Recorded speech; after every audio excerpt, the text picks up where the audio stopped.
He ruled the largest empire the world had ever known. And yet, in the final years of his life, everything he believed was already beginning to fall apart. The empire was dying, and only one man did not know it. He stood on the wide, sun-baked terrace of the royal palace at Persepolis, the city of Persians, and saw only a world ordered, obedient, and eternal. Darius, the great king, king of kings, king of the lands, king of this earth, looked out over the terraces and columns that climbed the mountainside like a staircase for the gods. The scent of cedar from Lebanon and sandalwood from the east hung in the afternoon heat. Below, the murmuring of 100,000 souls, administrators, soldiers, artisans, supplicants from every corner of the known world, was a steady hum, the breath of his creation. He was the axle upon which the wheel of the world turned. He believed this with the unshakable certainty of a man who had seized a fractured, bleeding realm and forged it into an entity greater than any before. Yet in that very moment, a rebellion was festering in the mud-brick cities of Egypt. A satrap in the Far East was pocketing tribute meant for the royal treasury. And in the cold, rocky peninsulas of Greece, city-states he considered mere fleas on the hide of his empire were sharpening their spears and whispering of freedom. The borders he believed he had fixed were, in truth, as fluid as water, held only by the ever-thinning film of his own will. His story did not begin in a palace, but in the dust of conspiracy. He was not the son of a king, but of a satrap, a noble of the Achaemenid line, yes, but one step removed from the pinnacle. When the mad king Cambyses died in mysterious circumstances on his return from Egypt, the empire convulsed. A usurper, a Magian priest named Gaumata, claimed the throne, saying he was Bardia, Cambyses' murdered brother. The lie held power because the truth was buried deep. For months, this false king ruled, appending traditions, granting favors, shaking the foundations of the noble houses. Darius saw the crack in the world. With 6 other nobles of high station, he entered into a pact sealed in blood and desperation. They would strike at the heart of the deception. The memory was as sharp as the dagger he had carried. The fortress of Sikyovotish, not a grand palace, but a stronghold. The conspirators, hearts hammering against their ribs, presented themselves to the guards as loyal subjects. They were admitted, their status, their passport. The corridors were dark, smelling of smoke and cold stone. They found the pretender in an inner chamber.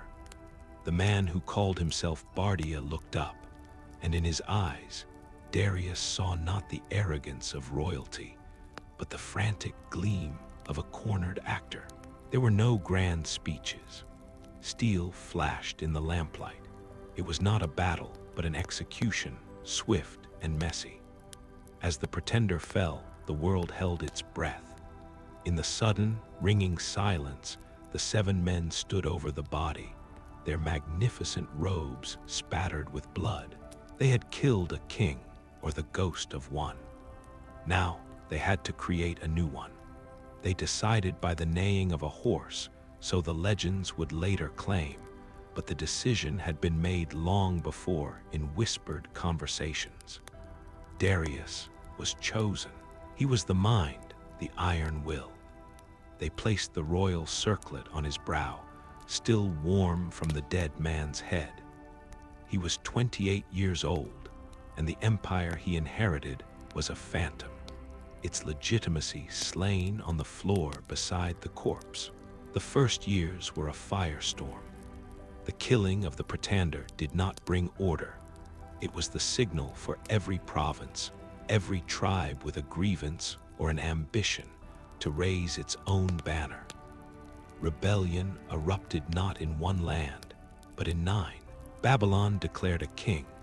Media rose. Elam, Persia itself, his homeland, rebelled. The inscriptions he would later order carved into the sheer rock face at Behistun tell a story of divine right and inevitable victory. They do not speak of the taste of ash and fear, of nights spent in the saddle, of the desperate calculus of moving armies across deserts and mountains faster than news could travel. He became a whirlwind of motion. He marched to Babylon and besieged it. He trapped the Median rebel king, tied him to a stake before the city walls, and humiliated him. He fought battles where defeat meant oblivion.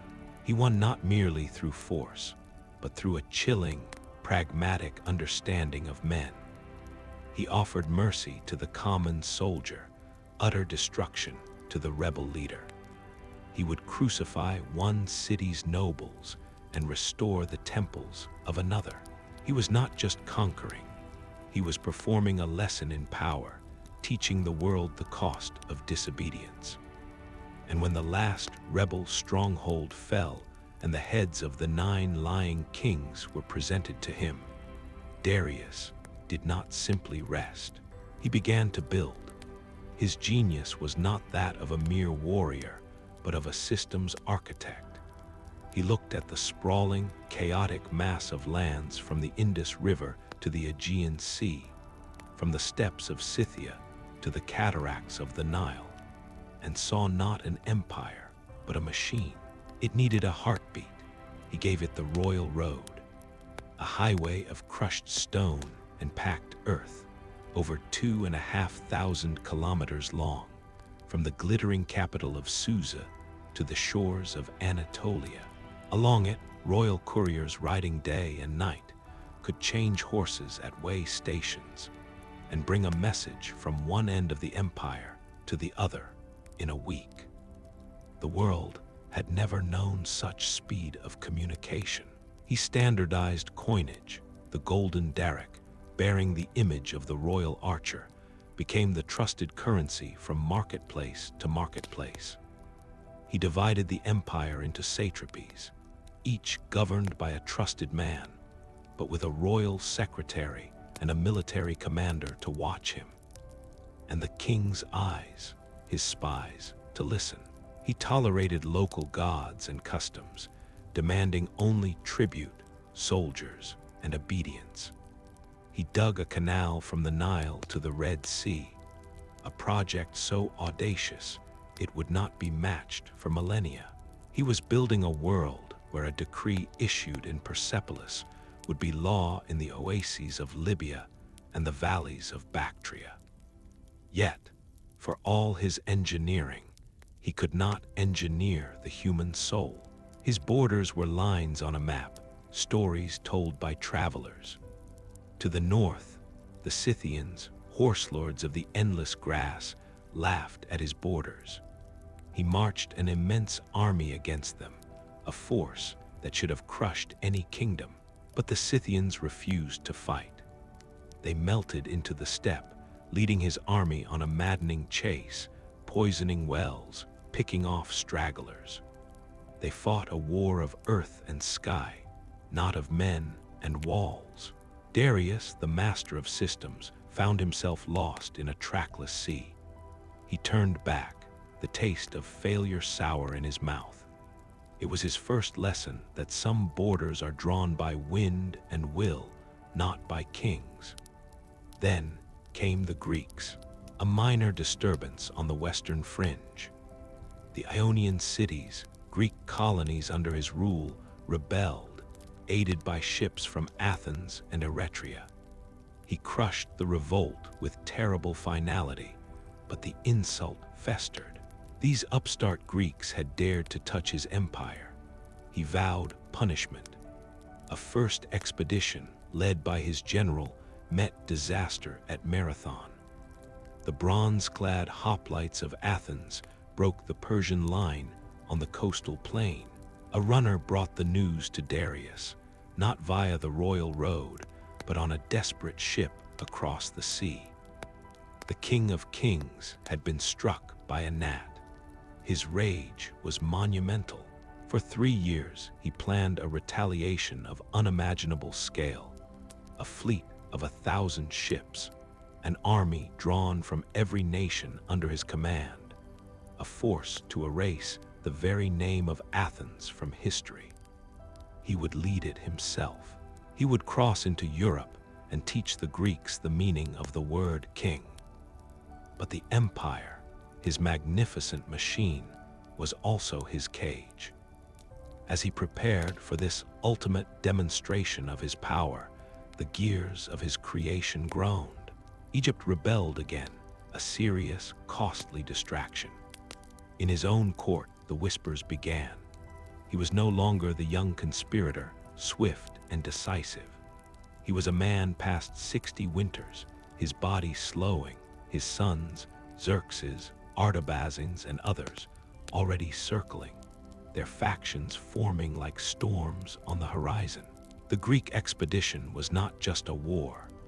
It was to be the final, glorious chapter of his reign, the proof that no border, not even the wine-dark sea, could contain his authority. He never saw it. In the midst of the immense preparations, a sickness took him. It was not a dramatic wound in battle, but the slow, undignified failure of the flesh. He died in his bed, in the palace he had built, surrounded by the symbols of his power, but with his greatest ambition unfulfilled. The world held its breath once more. His son Xerxes would take up the mantle and march on Greece, only to meet his own legendary defeat at Salamis and Plataea.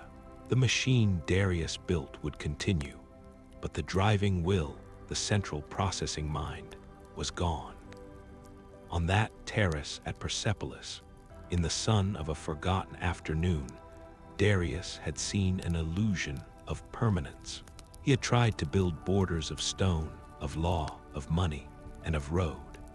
He had sought to make the world itself his domain, to erase the very concept of outside. But the true story of Darius is not of a ruler without borders, but of a man who spent his life drawing lines in the sand, only to watch the tide of history, of human ambition, and of sheer, ungovernable geography wash them away. His legacy was not an empire without end, but the profound and haunting idea of one, a dream of unity that would taunt conquerors for centuries to come. The marble columns of Persepolis still stand, but they are skeletons now, open to the sky. The royal road is buried under dust. The derricks are in museums, and the wind from the steppe and the salt spray from the Greek seas still blow as they always did, without a king's permission.